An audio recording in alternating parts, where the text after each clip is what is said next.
자, 시청자 여러분, 투자자 여러분, 금요일 증시란 이제 시작을 하겠습니다.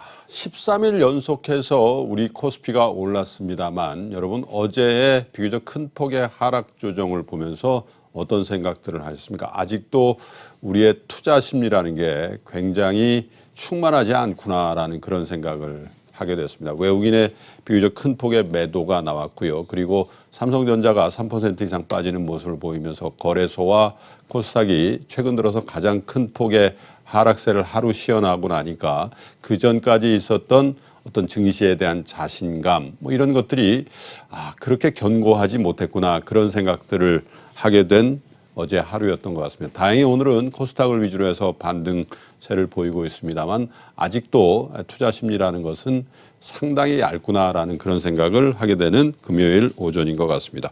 자, 세 분의 시장 전문가와 어제 하루 급하게 조정을 보였던 우리 시장 어떻게 바라봐야 되고 남아있는 4월 그리고 다가오는 5월의 시장을 얘기해 보도록 하겠습니다. 맨 오른쪽에 하나투자증권의 김일구 수석 이코노미스트가 오셨습니다. 어서 오십시오. 안녕하세요. 2주 만에 뵙겠습니다. 네.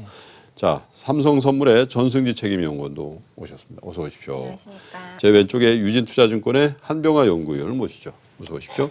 예. 자, 김 상무님. 네. 13일 연속 올랐어요. 예. 그러다가 어제 큰 폭의 조정을 받았습니다만 사실은 물론 이제 조금씩 올랐기 때문에 그걸 어떻게 평가해야 될지를 차치하고 나서라도 어쨌든 13일 연속해서 주가 지수가 오른다는 것도 상당히 이례적인 일이란 말이죠. 그럼에도 불구하고 어제의 낙폭을 보면서 아직까지도 우리가 낙관론을 가질 수는 없구나 그런 생각을 하게 되는데 시장 상황 어떻게 파악하고 계시는지요? 네, 일반적으로 강세장에서의 특징이 그러니까 올라갈 때 조금씩 올라가고 예. 떨어질 때는 훅 떨어지는 이런 경향을 일반적으로 보입니다. 그러니까 아무 이유 없이 올라가기 때문에 조금씩 올라가요. 예. 그러다가 악재가 하나 나오면 이제 훅 떨어지는 이런 패턴을 보이죠. 그래서 이제 주식시장에서 일반적으로 주가지수나 이런 것들을 보면 변동성이 주가 올라갈 때는 변동성이 줄어듭니다. 조금씩 네. 올라가기 때문에. 근데 주가 떨어질 때 변동성이 확 커지는 이런 패턴이죠. 다만 뭐 최근에 이제 열풍이 일어났던 우선주 이런 거는 뭔가 좋은 일이 있으니까 사람들이 와서 갑자기 올라가죠. 그래서 이런 종목들은 올라갈 때 갑자기 올라가고 떨어질 때 서서히 떨어지는 이런 패턴을 좀 보이는데 그래서 최근에 나타났던 뭐 그게 며칠 연속 상승이든과 무관하게 어제 나타난 계속 올라가다가 어제 갑작스럽게 뭐 1% 이상 2% 가까이 떨어진 거는 뭐 주식시장에서는 극히 정상적인 것이고 강세장에서 일반적으로 뭐 늘 이런 식으로 나타나는 거라고 생각을 하시는 게 좋을 것 같아요. 다만 뭐 이게 영 힘이 없다, 올라가기 치고 올라갈 만한 모멘텀이 없다. 이거는 뭐 저도 공감을 하고 있고 이것 때문에 주가가 주가지수가 지금 이렇게 크게 올라갈 수 있는 상황은 아니겠구나라고 판단을 합니다만 어제 하락에 대해서 뭐 그렇게 크게 신경 쓰실 필요는 없는 것 같습니다. 자, 한병화 의원께도 같은 질문을 드리죠. 어제 하락의 원인을 어디서 찾아야 되고 또 그 하락세가 정말 그러면 조금씩 올랐던 이 상승 국면의 종언인지 아니면 그냥 자연스러운 우리 김상무님 말씀대로 자연스러운 하락 조정으로 봐야 되는지 어떻게 보시는지요? 저는 뭐 저기 상무님 말씀에 동의하고요. 네. 어저께 사실 뭐 특별한 원인은 없었습니다. 국내 증시가 뭐 해외 증시도 마찬가지고요. 어떤 뭐 충격을 받을 이유가 없었는데 예. 삼성전자가 이제 3%가 빠지면서 그렇게 되면 이제 심리가 좀 불안하다 그렇죠. 보니까 코스닥은 또 뭐 굉장히 많은 종목들이 하락을 하는 이제 그런 현상이었고요. 뭐 장중 내내도 해외 증시는 어떤 특별한 움직임이 전혀 없었거든요.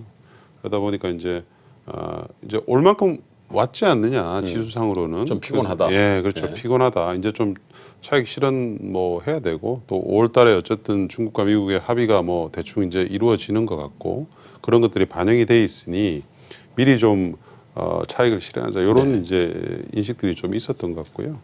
뭐 장은 크게 오를 건 없지만 또 사실 지금 또 크게 빠질 만한 이유도 없지 않습니까? 예. 그래서 저는 계속 어쨌든 종목 장세는 계속 이어지지 않겠느냐 그렇게 보고 있습니다. 그런데요, 사실 뭐 이 한 달 동안 한 5% 정도 올랐습니다. 어제 빠진 것까지 포함해 보면. 그런데 13일 연속 오르는 국면에서 지수하고 관련성이 없는 개별 테마군들 또 낙폭이 과대했던 작년 말에 낙폭이 과대했던 종목들이 이렇게 유심히 보시면 상당히 많이 오른 종목들이 많이 보여요. 그래서 사실은 내실이 있는 어떤 종목을 잘 고르셨으면 내실이 있는 장이었다. 왜 그렇잖아요. 빈수레가 소리가 더 난다 그러는데 그런 거가 아니고 조용히 소리 없이 강했던 장이었다. 이런 평가가 있었는데 그래서 아마 주말을 맞는 우리 투자자 여러분들의 관심사가 과연 그러한 류의 내실 있는 장세가 더 연출이 될지에 대해서 굉장히 관심이 많이 가는데 그 시장 상황의 주력구는 역시 외국인이었는데 어제 외국인 기관이 동반 매도가 나왔단 말이죠. 이번 주에 외국인 동향을 한번 살펴보겠습니다. 일단 뭐 이번 주에 코스피는 전체적으로 한 2,700억 원 정도 순 매수를 했고요. 예. 코스닥은 500억 원 이상 순 매도를 했습니다. 근데 사실 약간 기대가 컸다는 그러니까 중국 지표를 확인하고 나서 일단은 이제 워낙 기대가 선 반영돼 왔기 때문에 예. 차익 실현을 할 타이밍이다라는 데 좀 인식을 같이 했다라고 생각을 하고요. 예. 중국 지표에 대해서도 사실 3월 지표는 대부분 좋을 거라고 기대를 했었거든요.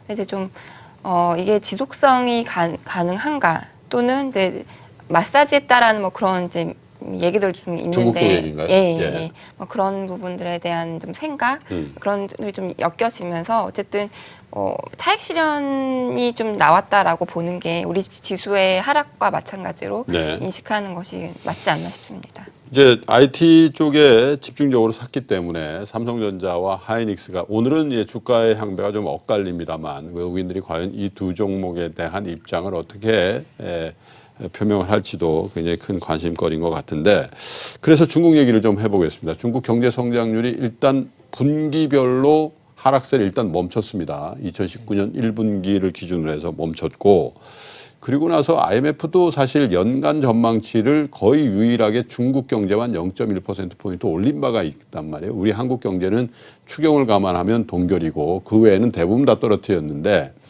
아직까지 중국 정부의 내수 진작책이라든지 경기를 살리는 노력이 광범위하게 확산된 상태는 아니라고 봐야 되기 때문에 과연 2분기, 3분기 혹시라도 6.4%가 아니라 6.5, 6.6 이렇게 조금 더 분기 성장률이 올라가는 모습을 만약에 보인다면 금융시장이 어떻게 반응할지에 대해서도 관심거리인데 그렇게 된다는 전제하에서 어떻게 보고 계시는지요?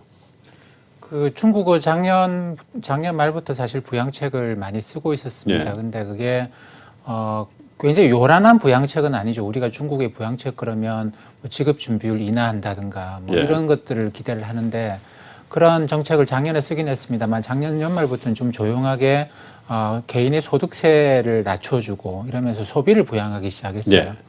그리고 사실 뭐 중국이 부양책을 쓰게 되면 우리는 또 뭐 우리가 중간재 수출을 기대하는데 그런 식의 중국 제조 2025와 관련된 제조업 쪽의 부양이 아니고 소비나 서비스 산업 쪽의 부양을 하다 보니까 조용조용하게 진행이 됐습니다. 그리고 인민은행 중앙은행인 중국 인민은행도 이제 그 화폐 공급을 통화 공급을 늘리고 있었고 이러다 보니까 경기 선행 지수가 작년 연말 돌아서면서부터 중국은 올라가기 시작했죠.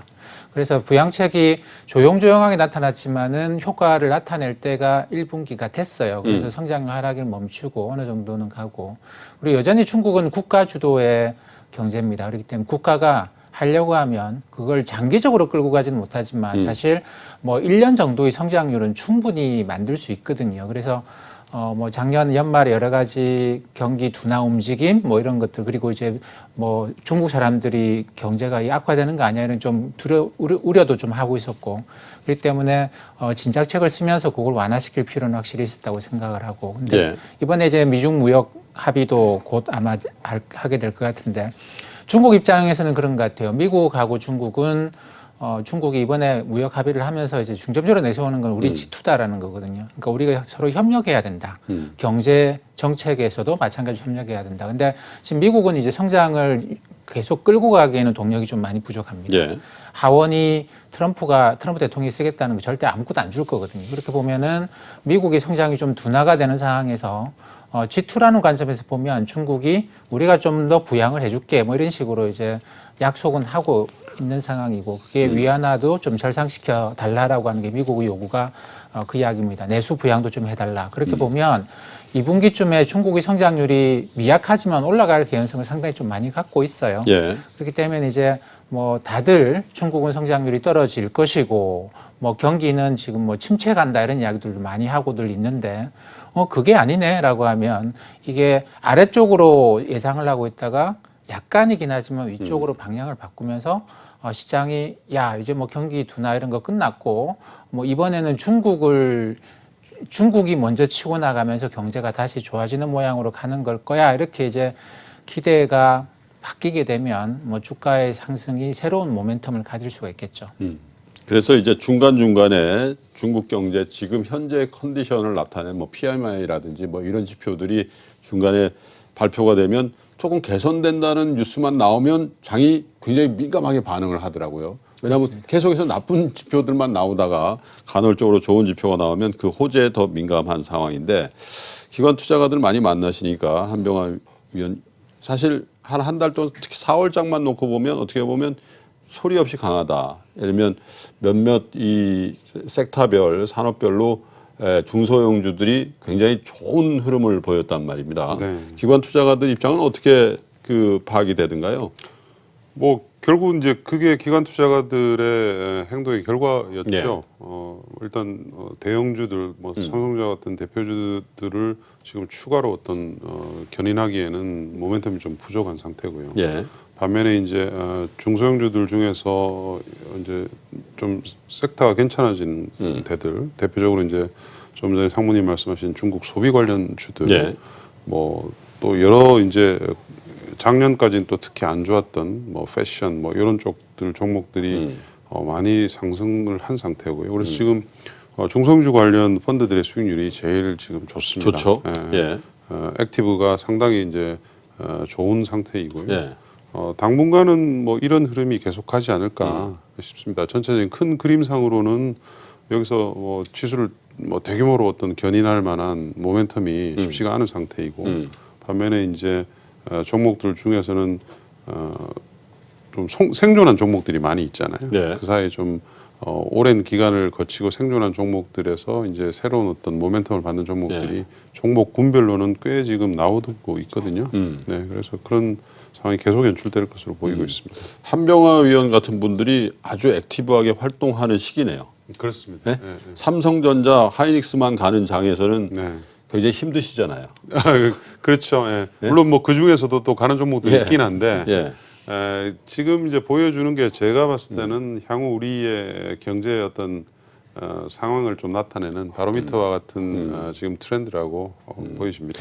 근데 이제 펀드 매니저 입장에서는 본인이 이제 운영하는 액티브 펀드의 수익률이 단기적으로 벤치마크 수익률이 코스피나 코스닥을 훨씬 상회하고 지금 형태는 그런 펀드들이 좀 많이 네. 생겼을 거예요. 네, 네. 그렇게 되면 이제 그렇잖아요. 펀드 매니저들 회의를 이제 본부장이나 뭐 CEO들이 하면 김 매니저 아주 실적이 좋은데 돈 좀 더 받아야 되지 않아? 네. 이렇게 되면 그쪽으로 돈이 더 모이고 그렇죠. 그 자산운용사에도 그 리테일 가서 이 펀드 매니저 실적이 좋으니까 돈 좀 더 모아주십시오 이렇게 하고 그래서 더 돈이 모이고 그러지 않아요? 원래는 이제 그게 이제 선순환 과정인데요. 그러니까요. 요즘은 그런 것 같지는 않습니다. 아니에요. 예, 펀드로 돈이 뭐 이렇게 들어와서 종목을 밀어올리고 지금 그런 상태는 아니라고 봐야 될 것 같습니다. 하기는 전에는 이 액티브 펀드 운영하는 분들 이름을 걸고 많이 했단 말이에요. 최 무슨 펀드 매니저 아시잖아요, 그죠? 네, 그렇죠. 네, 그런데 요즘은 그런 건 많이 없어졌더군요. 예, 액티브에 대한 네. 좀 투자자들도 그렇고 운영하는 사람도 그렇고 이제 컨빅션이 좀 많이 낮아진 그렇죠. 상태죠. 기대를 많이 낮춰야 네, 되는 상태죠. 네. 근데 이제 그게 어떻게 보면 역으로 보면 액티브가 이제 작년 4분기부터 좋아지는 그런 아이러니컬하게도 그런 원인이라고 볼 수도 근데 있겠습니다. 이 액티브는 약간 액티브 해질라 그러면 다시 패시브로 가더라고요. 지금까지 몇 년 동안 네, 그랬어요. 계속 그래요. 전승지 연구원 환율 점검해 볼게요.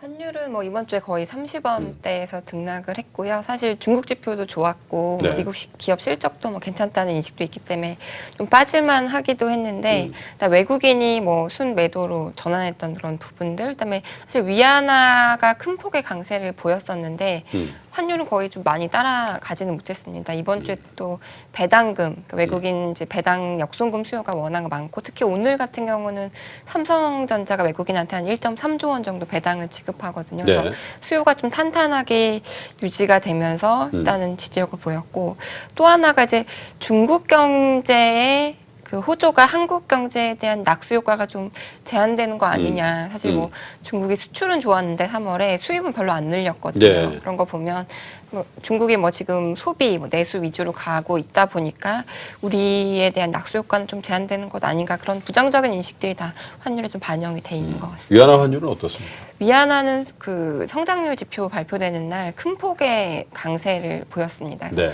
6.68 위안까지 그러네요. 하락을 하기도 네. 했었는데 사실 우리 증시나 뭐 다른 시장 반응과 마찬가지로 어쨌든 좀 빠르게 되돌림하면서 이 6.7 요 부근이 미중 무역 협상을 대기하는 그 라인이라고 좀 보여지거든요. 그래서 그런 흐름들을 좀 나타냈습니다. 원래 용암때 정도 되면 항상 우리가 뉴스 기다리는 게 하나 있는데요. 4월, 10월인가요? 미국 재무부의 환율 조작 발표인데 올해는 그 얘기를 하시는 분이 없어요. 아직 안 나왔고요. 예. 사실 그러니까 4월 15일쯤 나오게 돼 있는데 예. 뭐 여건에 따라서 지연되는 경우가 꽤 있습니다. 근데 사실 이번에는 별로 주목을 안 그러니까 하는 주목 것이 자체를 안 한다니. 이미 우리가 그 작년 하반기 개입 내용을 발표를 했거든요. 예. 한 1억 달러 정도의 순매도를 좀 기록했다라고 순매도를 기록했다고 이미 개입 내역을 발표를 하기도 했고 중국 같은 경우도 워낙 미중 무역 협상을 하고 있으니 네. 환율에 대해서 미국이 뭐 크게 뭐 불편한 그런 이야기들을 하겠느냐 이제 이런 인식들을 그렇죠. 가지고 어쨌든 뭐 있습니다. 7위안 달러당 7위안 육박했던 게 6.7이니까 언뜻 듣기에도 저 정도면 뭐 미국에서 뭐라고 하겠냐 이런 생각을 양측이 다 하고 저희도 관전하는 입장에서 그런 얘기를 할 수 있는 상황인 것 같습니다. 그래서 김 상무님께 네. 유가가 꽤 많이 올라 있는 상황입니다. 거의 65달러 부분까지 지금 반등해 있는 상황이고 연준의 스탠스가 완화적으로 바뀌었다고는 합니다만은 유가의 상승 그리고 고용이 굉장히 타이트하다라고 지금 밝혀지고 있는 상황이고 경제 지표들이 간헐적으로 뭐 나쁜 경제 지표들도 나옵니다만은 비교적 연준의 입장에서도 경제를 걱정할 만큼 나빠지는 그런 이슈가 있는 건 아니라면 사실은 연준의 확 바뀐 스탠스가 다시 한번 이렇게 조정이 될 수 있는 그런 여건이 몇 개 생긴 것 같기도 하단 말이에요. 어떻게 보시는지요?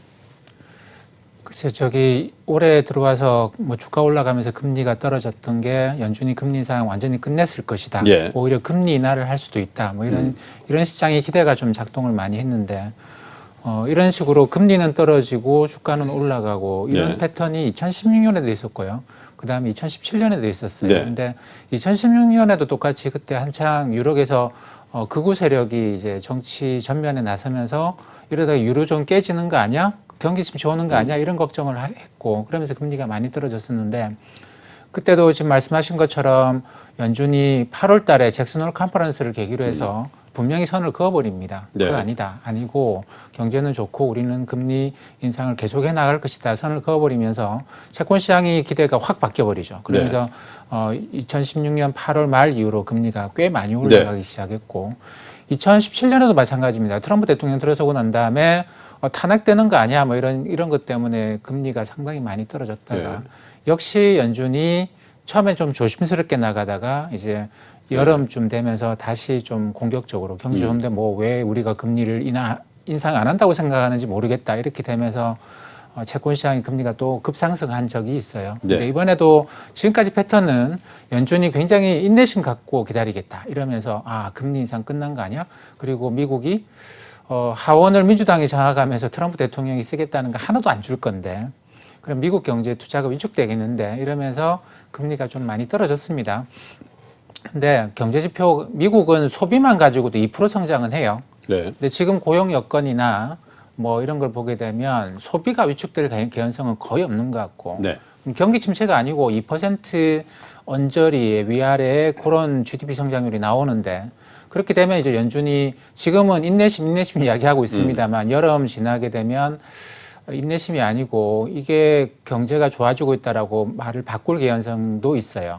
그렇기 때문에 채권 시장이 좀 더 놀라겠죠. 지금 근데 그거는 이제 뭐 2016년에도 있었고 2017년에도 있었고 그런 패턴인 것 같습니다. 글쎄요. 채권 금리도 사실은 장중에 2.35%까지 10년물 국채 기준이죠. 그렇게 했다가 거의 2.6억안까지 지금 반등하고 있는 상황이니까 연준에서 주식도 보겠지만 이 시중 금리에 대한 금리도 민감하게 보지 않겠냐 이런 생각을 해보는 것 같습니다. 자, 한병화 위원님, 그 코스닥이 되려면 사실 시총 상위 종목들이 대부분 이제 바이오 헬스케어 업종이 차지하고 있기 때문에 이 업종이 과연 어떻게 움직일 거냐를 많이 봐야 될 거고 우리 개인 투자자 여러분들 사실 이 업종에 사실 알게 모르게 굉장히 노출이 많이 돼 있단 말이에요. 근데 미국에서 뭐 새로운 헬스케어 개혁안이라는 게 나오고 그때를 즈음해서 미국의 바이오 주식이 많이 빠졌단 말이에요. 우리한테는 어떤 영향을 미칩니까? 뭐 국내 바이오주들한테는 미치는 영향은 좀 제한적일 것이고요. 예. 왜냐하면 뭐 그 항상 했던 얘기 약가 인하에 관련된 뭐 압력입니다. 그런 압력이 이제 민주당은 예전부터 그런 정책 기조를 가지고 있었고요. 트럼프도 이제 그랬었는데 아무래도 이제 하원을 장악하다 보니까 예. 뭐 그런 것들에 대해서 조금 더 프레셔가 커지고 있는 상황이죠. 근데 국내 업체들이 국내 투자들이 보는 이제 국내 바이오 업체들에 대한 시각은 이제 어떤 신약을 론칭을 하느냐 뭐 그런 지금 가장 중심이거든요. 그게 미국에서 이제 이미 우리가 노출이 많이 돼서 잘 팔리고 있는 그런 이제 메이저사들이 많이 있다면 영향을 좀 받겠죠. 부정적으로. 네, 그렇죠. 예. 근데 이제 지금은 그런 거라기보다는 어떤 파이프라인을 가지고 잘 개발을 해서 팔 가능성이 높으냐 이런 단계에 지금 머물러 있기 때문에 네. 그거보다는 이제 앞으로 발표될 파이프라인에 대한 여러 가지 임상 데이터들이라든지 뭐 그런 피드백이 투자들을 움직입니다. 그래서 지금 최근에 이제 좀 연초에 좋다가 최근에 이제 조금 안 좋은 악재도 이유는 터졌죠. 코롱생명과학 뭐 그렇죠. 돼서. 근데 그거에 비해서는 상당히 양호합니다. 어허. 종목들이 뭐 빠지는 폭도 그렇게 크질 않고요. 그리고 지금 이제 실적 시즌이잖아요. 이 실적 시즌에는 항상 보면 제약바이오주들이 좀 약합니다. 왜냐하면 실적 가지고 내세울 실적이 수 있는 없으니까. 종목들이 별로 없기 예. 때문이죠. 근데 예. 이제 이 실적 시즌이 지나면 또 뭐 각종 여러 가지 학회들, 뭐 암학회라든지 뭐 당뇨학회라든지 이런 것들이 이제 에서 데이터들이 나오고 하면서 또 이제 주가가 또 자연스럽게 또 점프를 하는 이제 그런 상황이 될 것으로 이렇게 보고 있습니다. 그러니까 실적 말씀하시니까 그런 생각도 드네요. 바이오 업체는 어차피 실적이 나쁘다 좋다를 얘기할 게 아니고 실적이 없잖아요, 기본적으로. 그죠? 그러니까 만성 적자 상태에서 이 신약에 대한 기대감 가지고 이제 비즈니스를 하는 거니까 다른 업종, 다른 중소형주의 실적이 굉장히 좋은 국면이라면 사실 이게 더 차별점을 두고 더 안 좋아 보일 텐데 그렇죠. 반대로 이런 종목들 제약바이오를 제외한 나머지 업종의 실적도 그다지 좋지 않다면 저기도 뭐 별로 안 좋은데 뭐 그렇습니다. 이게 어때서 이런 심리가 발동할 수 그게 이제 있겠군요. 한 3, 4년 된 바이오 스토리죠. 그러니까 저성장 국면에 빠지면서 그렇겠네요. 성장을 볼 수 있는 산업이 별로 없다 보니까 상대적으로 이제 바이오주에 대해서 이제 쏠림 현상이 있었던 것이고요. 예.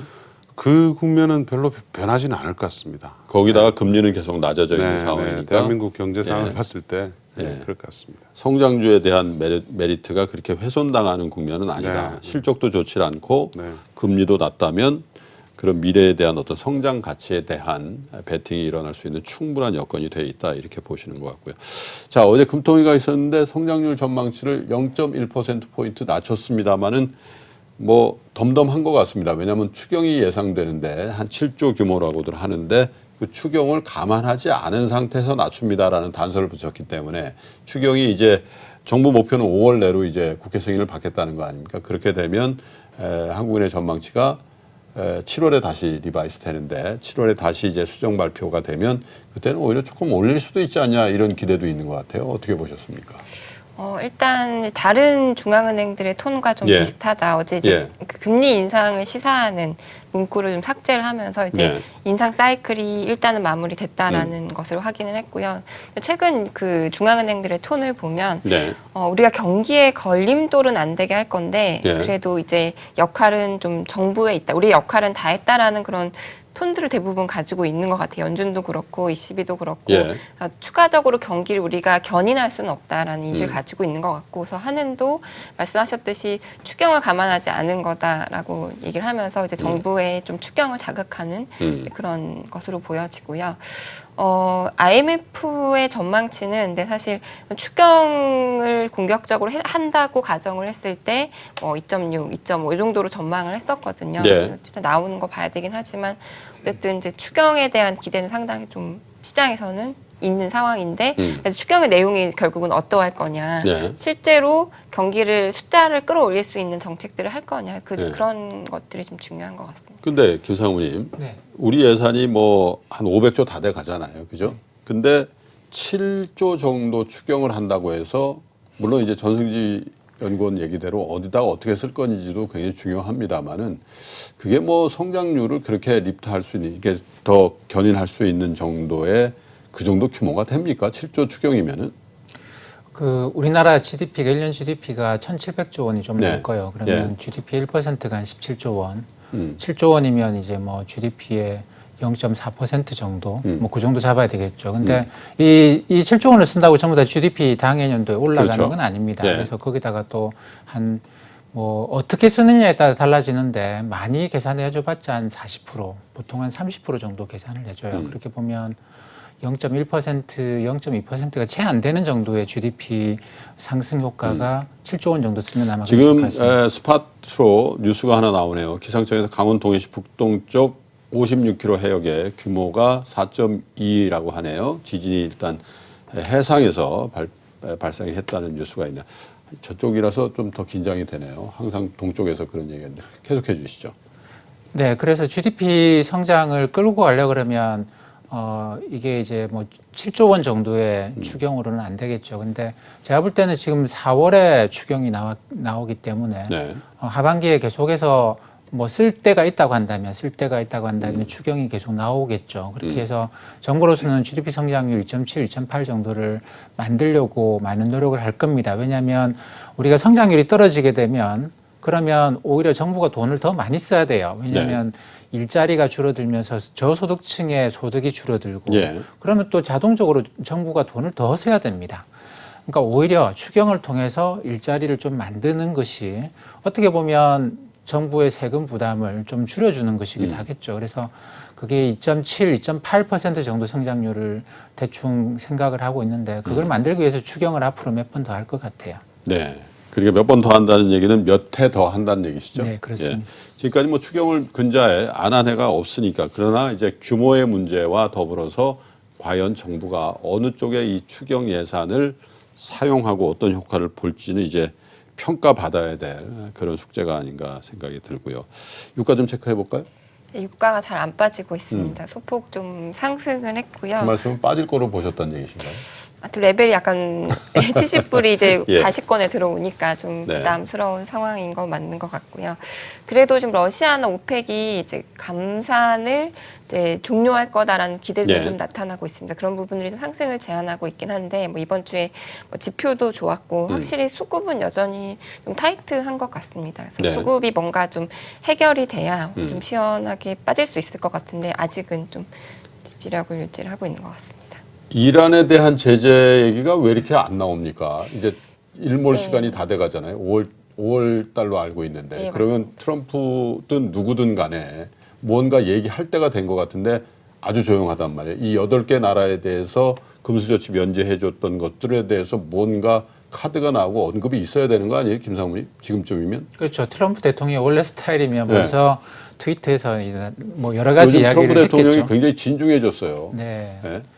근데 그거는 제가 볼 때는 지금 반대쪽에 있는 민주당이 워낙 급진적인 분들이 많이 나오셔가지고 예. 이분들이 미국 사람들이 보기엔 굉장히 놀라운 이야기를 많이 하니까 예.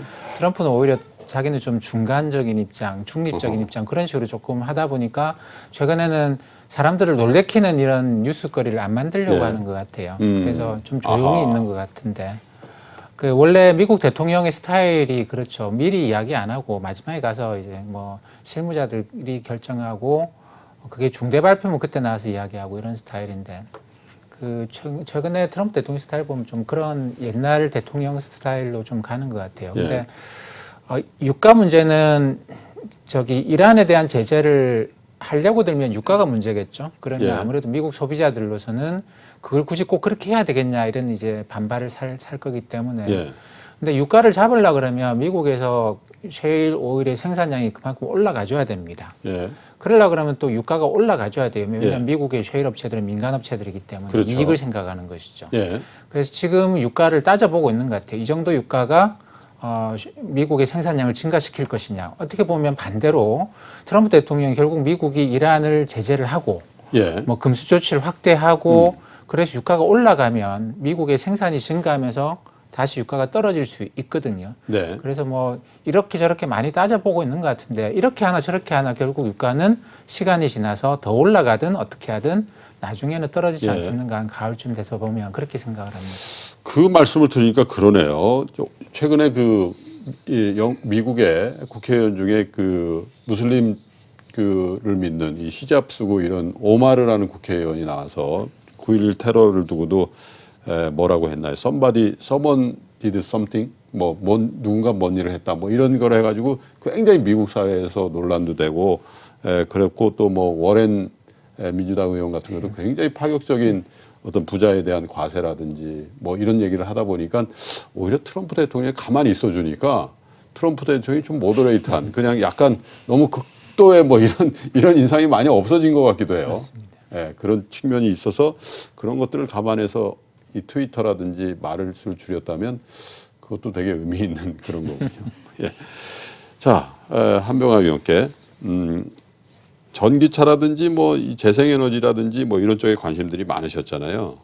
근데 국내 ESS 시장이라는 게 그 지금 거의 정체 상태라고 그래요. 네.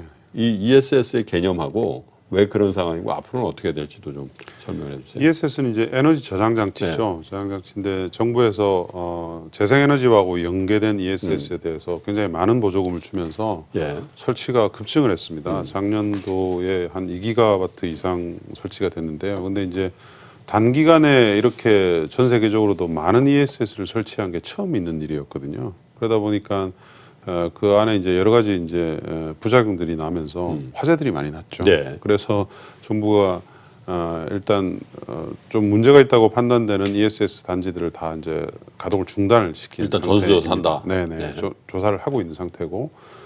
그래서 이제 국내의 ESS 시장이 지금 상반기에는 뭐 얼어붙어 있는 상태입니다. 네. 대부분 다 업체들이 뭐 일감이 없습니다. 예.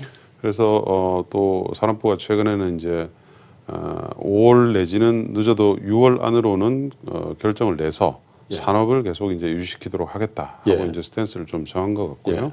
그래서 중단된 어떤 사람들은 지금 이제 사업자들은 예. 그 높아진 이제 REC라는 보조금을 일정 기간 못 받지 않습니까? 그렇죠. 그러다 보니까 이제 근데 REC는 이제 계속 낮아지거든요. 해마다. 그래서 그걸 좀 더 연장을 해서 사업자들이 좀 사업을 좀 활성화할 수 있도록. 그러니까 REC라는 거 설명해 주세요. REC라는 게 REC는 이제 그 Renewable Energy Credit의 약자입니다. 예. 그러니까 재생에너지를 원래 하게 되면 이제 그만큼 높은 프리미엄 이제 요금을 주는 거거든요. 그러니까 재생에너지를 하면 지금까지는 경제성이 좀 떨어지니까 이걸 그렇죠. 하면 크레딧을 줘서 네, 정부가 일종의 네. 보조금을 주는 보조금을 거잖아요. 주는 예. 일종의 보조금이라고 보시면 네. 됩니다. 그래서 그 보조금을 좀 더 연장 적용하겠다 하는 식으로 지금 보도가 나오고 있어서 아마 상반기 내로 대충 이제 결정이 날 것 같고요. 그렇게 되면 이제 하반기부터는 다시 국내 ESS 시장도 좀 활성화가 될 것 같습니다. 다만 이제 안전 조치들, 네.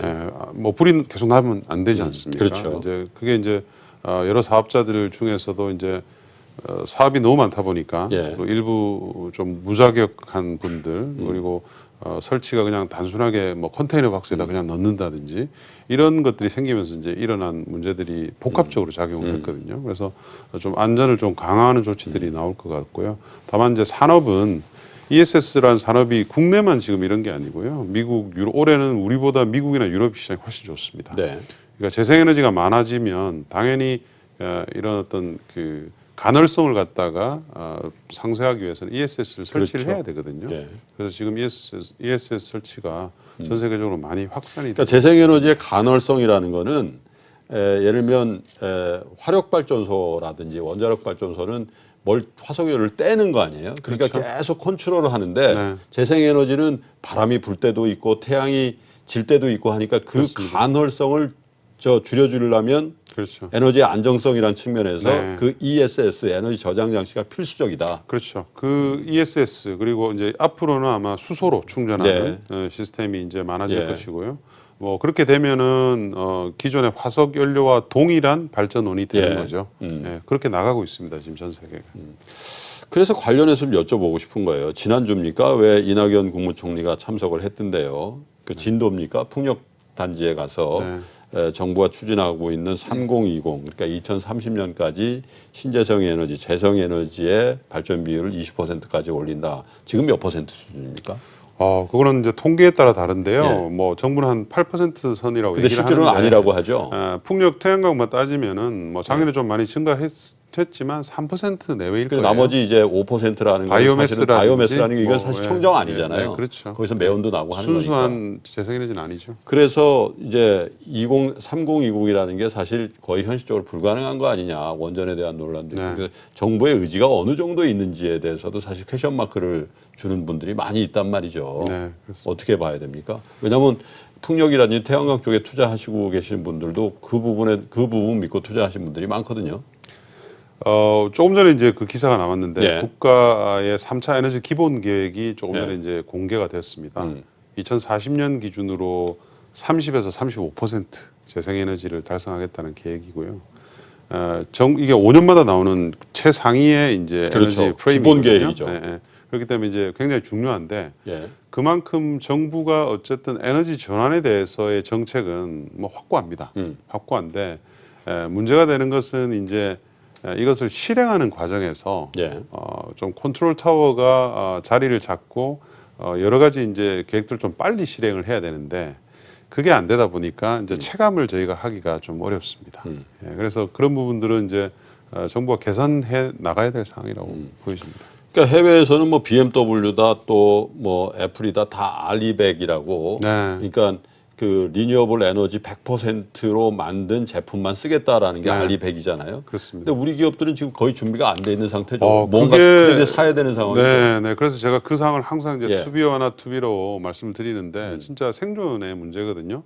아리백에 가입된 기업 수가 매년 급증하고 있고요. 네. 지금 170개를 넘었습니다. 최근에 이제 대만의 TSMC가 예. 애플한테 공급을 할 때 재생에너지를 이용한 반도체를 만들어서 공급을 하겠다. 팍스콘도 동일하게 합의를 했고요. 네. 그러면 이제 이게 뭔 얘기가 아닌 거죠. 삼성전자한테는 어떻게 할 거냐 하는 프레셔가 이미 이제 삼성전자한테 들어가고 있는 상태이고요. 예. 근데 국내에서는 삼성전자가 할 수 있는 방법이 별로 없습니다. 예. 왜냐하면 재생에너지를 원해서 구매할 수 있는 시스템이 지금 없기 때문이죠. 없잖아요. 예, 예. 그래서 이제 산업부가 지금 그린 테리프라는 좀 변형된 이제 정책을 갖다가 그러니까 도입을 테레비라는 게 관세 얘기하는 건가요? 아닙니다. 그러니까 녹색 요금제라 그래서 요금제, 하는 건데 그거는 사실은 구매를 할 수 있는 PPA, 예. 전력 구매 계약하고는 좀 다른 성격인 것이거든요. 그래서 위기 의식을 조금 더 느끼셔야 될 것 같아요. 근데 이거는 뭐 반도체 이슈뿐만 아니고요. 전 산업이 그렇겠죠. 중간재를 생산하는 우리나라 업체들 입장에서는 예. 그런 규제가 이제 나오기 시작했다는 것은 엄청난 큰 워닝 사인이죠. 네. 자, 김상무님, 시장에 대한 전망을 좀 해보겠습니다. 어쨌든 어제부로 이제 이번 상승기에 조금 종지부를 찍는 그런 모습이 나왔습니다. 물론 오늘 다시 반등합니다만은 그래서 어떻게 보십니까? 4, 5월. 원래 미국 증시 격언으로는 5월에 떠났다가 뭐 10월에 다시 와라 뭐 이런 얘기를 하잖아요. 네. 그 연초부터 기대감으로 계속 올라왔고요. 예. 그러니까 그 격언이 있는 것 자체가 5월에 팔고 뭐 떠나라라고 하는 격언이 있는 자체가 기대감으로 연초부터 올라왔으면 이게 여름까지 지속되기는 어렵다라는 이야기입니다. 뭐 주식시장에서 일반적으로 여름철에 주가가 많이 올라간다, 썸머 랠리 이런 이야기하는데 여름철에는 주가가 잘 안 올라가요. 그래서 이제 썸머 랠리라고 하는 거는 특이한 현상이라서 이름 붙이는 거라고 판단하는데 그렇게 본다고 한다면 지금까지의 시장은 기대감으로 계속 왔습니다. 요걸 계속 끌고 가기는 좀 어렵다고 생각을 하고 그렇기 때문에 기업 이익의 증가라든가 뭔가 새로운 모멘텀이 나와줘야 되는데 어제 삼성전자에 대한 실망 매물은 2분기에 바닥 아닐까? 근데 이제 어제 뭐 이런저런 뉴스 때문에 이게 좀 더 계속되는 거 아니야? 좀 더 나빠지는 거 아니야? 3분기나 돼야 바닥이지 않을까? 뭐 이런 이제 우려감이 반영이 된 것 같아요. 그래서 뭔가 기업 이익의 증가에 대한 실마리가 있어야 되거나 근데 그게 좀 아닌 것 같고 그건 좀 아닌 것 같고 그러면 그 다음에 우리가 기대해 볼 수 있는 거는 유일하게 남아있는 게 지금 이제 달러와 약세와 같은 겁니다. 그러니까 미국이 성장 동력이 충분하지 않아서 뭐 달러와 약세 그리고 미국과 유럽이 이제 그 무역 문제로 본격적으로 싸우게 될 것 같은데 미국이 다른 나라 무역 분쟁이 일어나면 중국이 외환시장에 닫혀 있으니까 그게 안 됐습니다만 미국이 우리나라에 대해서 무역 요구를 할 때나 일본, 유럽 어느 나라에 대해서 할 때나 외환시장이 열려 있으면 그 나라 통화 가치를 강세로 만들어요. 그러면서 이제 수출이 어차피 안 되니 내수 부양을 해라 뭐 이런 요구입니다. 그래서 미국은 환율을 그 나라의 통화 가치 우리가 플라자 이런 이야기도 많이 하지 않습니까? 일본의 통화 가치를 뭐 엄청나게 끌어올렸다 이러는 건데 그렇게 해서 일본이 망하는 게 아니거든요. 일본이 오히려 내수 부양을 더 많이 해요. 그러니까 지금 글로벌 투자자들이 기대하고 있는 거는 미국이 유럽을 압박을 하면서 유로화가 강세로 가고 그래서 결국은 유럽이 살기 위해서 내수 부양을 적극적으로 하고 네. 이런 것들이 전 세계적으로 나타나면서 미국의 성장은 좀 둔화가 돼도 전 세계적인 성장 모멘텀이 올라가지 않겠는가. 그 시발점이 바로 달러 약세이기 때문에 글로벌 투자자들은 지금 달러 약세를 기대하고 있습니다. 근데 지금 달러 약세가 안 나타나고 지금 시간이 계속 끌고 가고 있는 게 좀 지쳐가고 있다 이렇게 판단을 해볼 수 있는데 지금 남아있는 건 달러 약세를 나타날 때까지 조금 더 기다려 보셔야 될 것 같아요. 그 자연스럽게 달러 약세가 될 수도 있는 상황인데 유로존이 워낙 안 좋다 보니까 달러 약세가 뜻대로 안 되니까 그래서 기대는 이거 트럼프 좀 나서십시오. 그렇죠. 네, 달러 약세 좀 만들어 주시죠. 네. 뭐 이런 것들을 시장에서 기대하고 있는 게 유로화는 어떻습니까 지금? 어제도 유로존 그 제조업 비제조업 지표가 나왔는데 예상을 하회했습니다. 제조업 지표 같은 경우는 50을 하회했고요. 그래서 좀 시간이 걸리겠구나. 그러니까요. 경기 개선되는데 그런 생각을 가지고 있고 네. 뭔가 뭐 인위적으로 뭔가 하지 않으면 네. 상당 기간 좀 낮은 수준 유지하면서 상대적으로 달러는 지지력을 유지할 것 같습니다. 정말 생각 같아서 유로존에 가서 어떻게 좀 잘 좀 얘기하고 싶은 정도로 웬만하면 좀 일어서라고 그렇게 하고 싶은 생각이 들 정도예요. 워낙에 안 좋다 보니까 그렇지 않습니까? 네, 네. 종목 얘기를 좀 해보겠습니다. 한명화 위원. 두 종목을 갖고 오셨네요. 네. 영풍정밀, 동양 P&F. 네. 영풍정밀은 한 두 번 얘기하신 것 같은데. 네, 한번 예. 전에 말씀드렸고요. 이 두 종목은 국내의 화학 공장 증설 수혜주입니다. 예. 그래서 동양 P&F를 먼저 말씀드리면 분체 이송 장치라는 화학 공장에 들어가는 모듈을 만들고요. 예. 공장을 증설하게 되면 제일 먼저 이제 수주를 받는 예. 그런 이제 회사입니다. 그래서 그 도표를 나중에 보여주실 텐데 예. 수주가 뭐 작년부터 이미 급증을 했고요. 예. 작년에 이 회사가 연간 1,200억 정도 수주를 했거든요. 근데 올해는 현재까지만 이미 1,000억 가까운 수주를 했습니다. 가만있어. 작년 연간으로 1,200억인데 1,200억인데 올해 3월까지 네. 1,000억을 했다. 예, 4월 지금 아이고. 현재까지 거의 한 1,000억 가까이 되고요. 예. 올해 연간 뭐 최소 2,000억에서 좀 많게는 한 3,000억까지도 수주를 회사가 가이던스를 주고 있는 상태고요. 예. 15조 정도 국내에 투자하는 그 효과가 이제 나오기 시작했다 이렇게 보시면 될 것 같고요. 영풍정밀은 이제 동양 P&F 같은 모듈 회사들이 수주를 받으면 예. 그 다음에 이제 이 회사가 만드는 게 주로 펌프, 밸브 이런 쪽이기 때문에 예. 이 부품은 이제 그 다음 단에 이 회사가 이제 수주를 하게 됩니다. 그래서 본격적으로 국내 시장의 증가에 따른 수주가 2분기 말 하반기부터 이제 이루어질 예정입니다. 근데 제가 주목하는 것은 이런 원인이 뭐냐 하는 거죠. 예. 원인이 뭐냐는 거 항상 말씀드렸지만 오일에 대한 피크 디맨드, 피크 디맨드가 이제 다가오고 있다는 것을 반증하는 일이다. 이렇게 피크 보고 디맨드는 있고요. 뭡니까? 원유에 대한 수요가 이제 정점을 치는 네. 시점이 예. 과거에는 2040년, 뭐 빨라야 35년, 뭐 이렇게 화석 연료를 봤었거든요. 무언가 대체할 테니까 원유 그렇죠. 수요가 어느 시점부터는 추세적으로 감소한다. 감소한다. 아, 감소하게 그걸 되면 아하.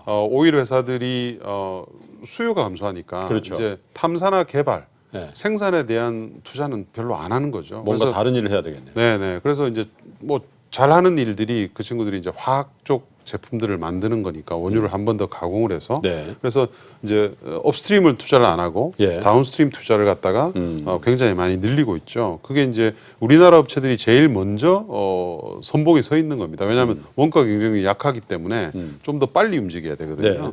그리고 해외 엑스모바일이라든지 뭐 아람코라든지 에드낙이라든지 많은 이런 오일 관련 업체들이 대부분 다 이런 지금 화학 공장 투자를 늘리고 있거든요. 네. 그것의 기전은 제일 이제 한 것이 이제 전기차입니다. 전기차의 수요가 지금 급증을 하고 있는 상태고요. 예. 제 추정치에 따르면 올해 기준으로 보면 전기차가 누적으로 한 700만 대가 좀 넘습니다. 네. 아직은 좀 미약한 상태인데요. 근데 2025년 되면 5,200만 대 정도 됩니다. 그러니까 누적으로 생산하는 누적으로요. 거예요. 누적으로 깔리는 수가요. 네. 그리고 2030년 되면 2억 대 정도가 됩니다. 그러면 몇 퍼센트 되는 겁니까? 전체 자동차 중에. 전체 자동차의 판매 비중으로 따지면 2025년에 한 2% 정도 되고요. 예. 2030년이면 뭐 거의 한 30% 육박할 것으로 그러면 보이고 이 있고요. 네 분 중에 저를 포함해서 4명 중에 한두 명은 그냥 전기차 타고 있겠네요. 네, 예. 그렇죠.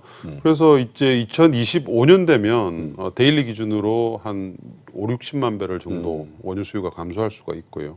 2억 대가 되게 되면 거의 한 300만 배럴 가까이 되거든요. 네. 그러면 쿠웨이트 정도의 생산국의 수요가 제로가 되는 겁니다.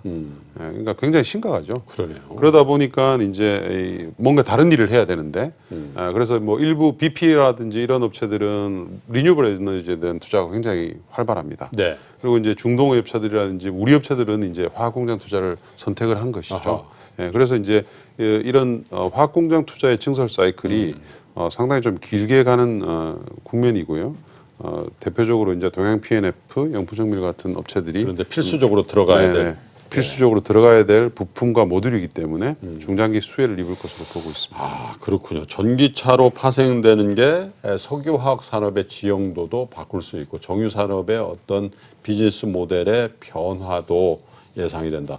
그래서 그런지요. 화학 운반선을 주로 만드는 현대미포도 그런 측면에서 좋을 것이다라는 그런 리포트들이 많이 그렇습니다. 있었잖아요. 다 이제 맥락을 같이 하는 건데 영풍정밀, 동양 P&F라는 두 종목입니다. 여러분.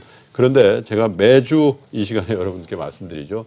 바로 사실하는 말씀이 아니고 그리고 제가 차트를 보니까 동양 P&F 같은 건 단기적으로 좀 올랐더라고요. 네네. 그래서 그냥 관심 정보에 넣어놓고 한병화 위원이 얘기하는 그런 석유화학 산업의 생태계의 변화를 여러분 확인해 보시면서 투자에 참고하셨으면 좋겠습니다. 김상무님부터 이 쭉 한 줄 평을 좀 듣고 마무리를 하죠. 네, 지금 뭐 경제나 주식시장에 큰 문제는 없습니다만 추가적으로 올라갈 만한 모멘텀이 좀 많이 부족한 것 같아요. 기업의 이익 증가는 뭐 아직까지는 좀 기다려야 될 것 같고 달러 약세를 이 시장이 기대하고 있는데 그런 모멘텀이 나올 때까지 좀 더 기다리는 인내 시간이 필요하지 않겠는가 생각합니다. 네, 전승기 연구원.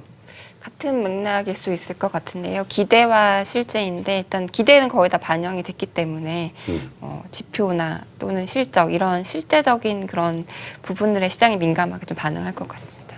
한병원. 역발상 투자에 익숙해지자라고 말씀드립니다. 어제 이제 주식시장을 보시면 아시겠지만 아무 이유 없이 주가가 삼성전자가 빠지면서 많은 종목들이 동시에 같이 그렇죠. 큰 폭 하락했거든요.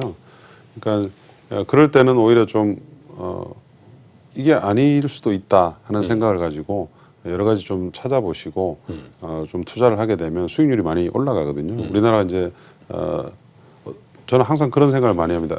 주식 시장이 굉장히 다양한데 예. 한 사람이 꼭 그 운용을 하는 듯한 느낌을 많이 받아요. 그럴 때 있어요. 예, 너무 쏠림 현상이 좀 많기 때문에 그렇습니다. 그래서 오히려 그렇게 쏠림이 일어날 때는 반대로 보고 투자하시면 수익률이 좀 많이 올라갑니다. 그래서 역발상 투자에 익숙해지자 말씀을 좀 드립니다.